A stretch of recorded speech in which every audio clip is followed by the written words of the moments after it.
Good afternoon, I'm Josh Duncan, and these are some of the top headlines out of the KelownaNow newsroom today. A judge has ruled that a Kelowna man has to pay part of the vet bills incurred by his neighbor after his 3 golden retrievers fatally attacked her chihuahua.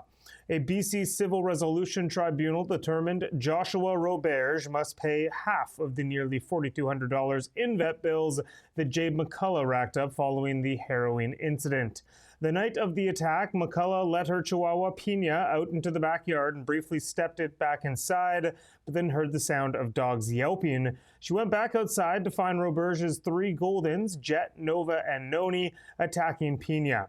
Pina later died from the injuries suffered in the attack. Maria Montgomery, the tribunal member who oversaw the case, heard plenty of evidence from both sides, including debates over a hole in the bottom of the fence between the two people's yards and whether Pina voluntarily went through it to Roberge's yard or if she was dragged through by the Goldens.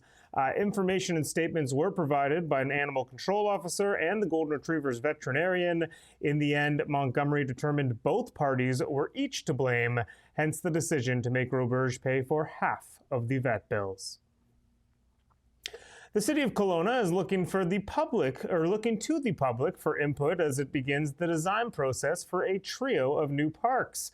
That includes Barley Park, a 0.37 hectare site west of Orchard Park Mall that's currently home to a small playground, community garden, and open lawn area.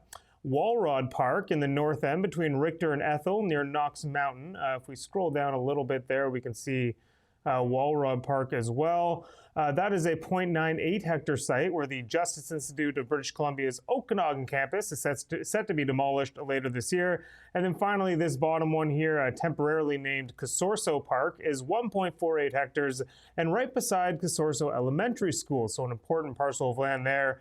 There are some really cool early design concepts, as you saw, for all 3 parks. They're available on the city's public engagement website. Residents encouraged to go visit that site and provide feedback before Sunday, November 23rd.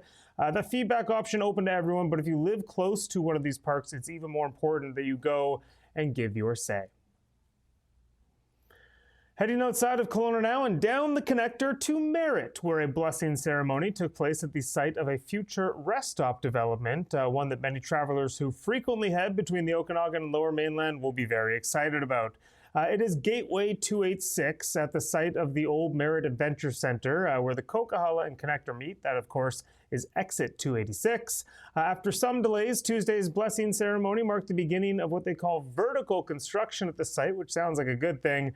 This project will be developed through a partnership between Kelowna-based developer Troika and Spyam Holdings LP, a consolidated development corporation owned by the 5 Nicola Valley First Nations.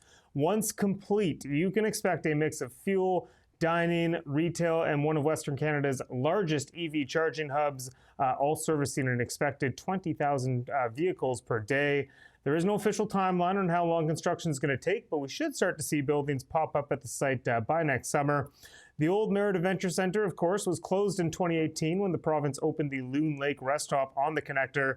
That lot there has been empty for several years, but not for much longer. Not far away from there, the BC Highway Patrol investigated a serious motorcycle crash on a highway near Kamloops earlier this week. The single vehicle crash involving a blue Harley-Davidson happened around 2:15 p.m. Monday on Highway 97C, but not the connector, the other part of it, just north of the Highway 8 junction, again near Kamloops. Police say the 37-year-old male driver was hospitalized with non-life-threatening injuries. His 39-year-old female passenger suffered life-threatening and life-altering injuries from the incident. Corporal Michael McLaughlin says alcohol and speed are being investigated as contributing factors.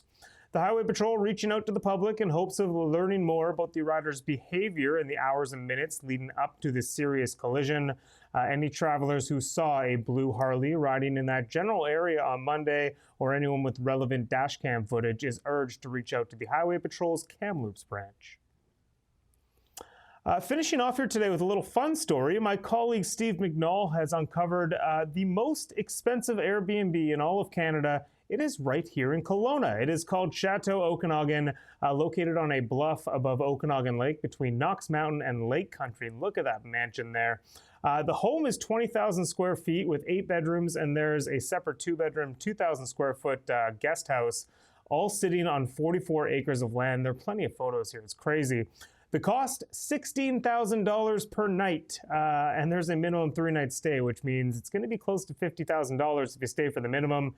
But that wild price gives you 2 pools, 2 hot tubs, 5 beaches, a tennis court, billiards room, gym, yoga space, spa, theater, wine cellar, plenty more. There's also a bunch of patios with outdoor living rooms and kitchens.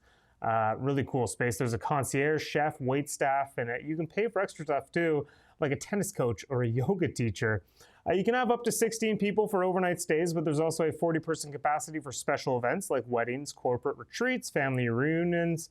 All in all, just a crazy property, a crazy Airbnb listing, the most expensive in Canada.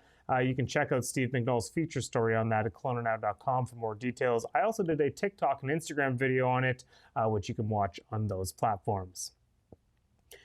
All right, a quick look at the forecast. Mix of sun and cloud, 12 degrees in the valley right now. It's a pretty nice afternoon out there. It's going to stay partly cloudy as it dips to just above freezing tonight. I believe the low is 1. Should be a nice Thursday, too. Mainly sunny and a high of 10 forecast for Kelowna. That is it for me today, but you can read up on all these stories and plenty more over at KelownaNow.com. Be sure to check us out on socials as well. KelownaNow.com on TikTok, KelownaNow on X, Now Media Group on YouTube, and our new Facebook and Instagram accounts that we hope to get you as a follower on. They are Best of Kelowna Now. And on that note, a quick little announcement. This will be my 3rd to last news broadcast in this form. Some may have noticed, but I'm starting to do shorter, punchier editions on TikTok and Instagram that the people seem to be consuming a little more and really enjoying. So I'm going to transition full-time to that method after this week. So that means there are still 2 more broadcasts like this to go through, Thursday, Friday. So I'll see you back here tomorrow for another look at the headlines. Cheers. We don't just report the news, we live here too. We're your neighbors, bringing you stories that matter to all of us. No government funding, no outside influence. Kelowna Now, local, independent. News you can trust.